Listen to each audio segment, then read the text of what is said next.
এক ভক্ত বলিলেন, যাহারা গৃহস্থ তাহাদের সময় কম, উদারণ্যের সংস্থানের জন্য সর্বদা বিরত। এই সমস্ত কার্য করিতে হইলে সময়ের প্রয়োজন, সুতরাং ইহাতে আত্মনিয়োগ করিতে হইলে সংসার ত্যাগ করিতে হয়।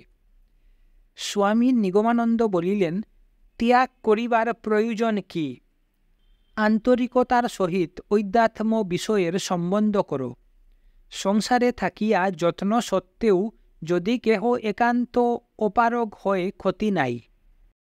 একজন ধনী রাস্তায় ভিক্ষুক দেখিয়া পকেটে হাত দিলে পকেটে টাকা পয়সা নোট যাহা হাতে উঠিল তাহাই ভিক্ষুককে দান করিল। আরও একজন দরিদ্র, সেও সেই ভিক্ষুকের নিকট আসিয়া একটু দাঁড়াইয়া 2 ফুটা চোখের জল ফেলিয়া সহানুভূতি প্রকাশ করিয়া চলিয়া গেল।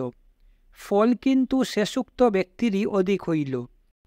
আর যে কায়িক পরিশ্রম ইত্যাদি করিতে না পারে এবং তাহার আর্থিক অবস্থা যদি সচ্ছল হয়, তবে আর্থিক সাহায্যও করিতে পারে, তাহাতেও তাহার কাজ হয়।